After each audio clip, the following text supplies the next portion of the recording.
I know for most of you back home in the US, it's probably been about 6 to 8 months since your local paper or the newscast you watch had a top story involving the refugee crisis here in Europe. But 6 to 8 months later, this story may not be in the headlines, but the refugees are still here.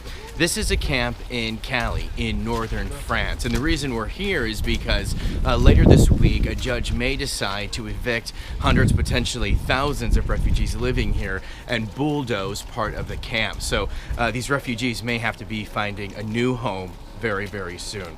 What's so striking about this story is I know how hard it is to really build a connection to it. There's a language barrier when you talk to these people. They have such vastly different backgrounds than us, but don't forget, at the end of the day, these are all people just like us. They enjoy the same things that we do. In fact, here in this camp, you can find some cafes that have popped up. They've been built out of plywood and plastic sheets, but people love to get together, enjoy a warm meal, and talk to their friends. But really, the heartbreaking aspect of it is when it comes to this particular camp, there's about 450 children who live here.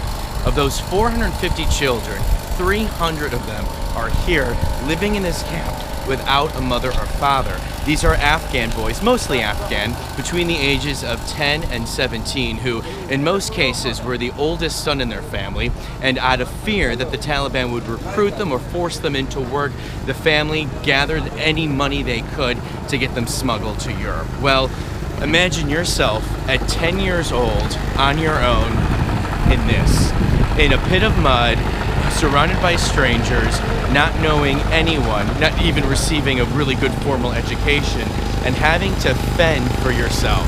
Could you put yourself in those shoes? And I think when you actually do get here and you do meet these people, it becomes quite clear their struggle and how tough it has been for them. And you've heard them say over and over again, I never thought Europe would look like this, but for them it does.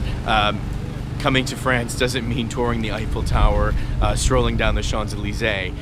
For them, coming to France means hoping to find a tent, hoping to find a dry place to live, and for some of these children, hoping, even they may be 10 years old, but hoping they can get enough income eventually later on in their life to be reunited with their family.